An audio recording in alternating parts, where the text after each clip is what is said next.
শাহজাহানপুর অসত্যতলা সাহিত্য কমিটি সেরা 10-এর মধ্যে অন্যতম হয়েছে। সারা বছর ধরে তারা অনেক রকম কাজ করে মানুষের জন্য কি করেন জেনে নেবো তাদের কাছ থেকে।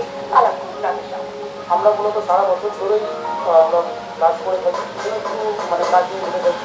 মূলত আমরা পয়লা বৈশাখের দিন আমাদের একটা প্রত্যেক বছর অনুষ্ঠান করতে সেটা হচ্ছে ব্লাড ডোনেশন ক্যাম্প, এবং শুধু ব্লাড ডোনেশন ক্যাম্পই না, ক্যাম্পের সাথে সাথে আমরা আয়োজন করি হেলথ চেক আপ। কলকাতা ফেস্টিভ্যালের সঙ্গে আমরা কাজ করি যাদের ঘরে ইনারের এক্সপায়ারি যে ওষুধগুলো আছে তাতে এক্সপায়ারি হয়ে যাচ্ছে, অথচ তারা ফেলে দেবে, এরকম মানে সেগুলো কালেক্ট করে সেটা আমরা মানে যারা খুব মানে নিডি অথচ ওষুধ কেনার সমস্যা নেই তাদের আমরা হাতে তুলে আমরা ধন্যবাদ জানাই শালিমারকে যে আগামী দিনেও যাতে এরকমভাবে আমাদের সঙ্গে সহযোগিতা করি এবং সহযোগিতা হাত বাড়িয়ে।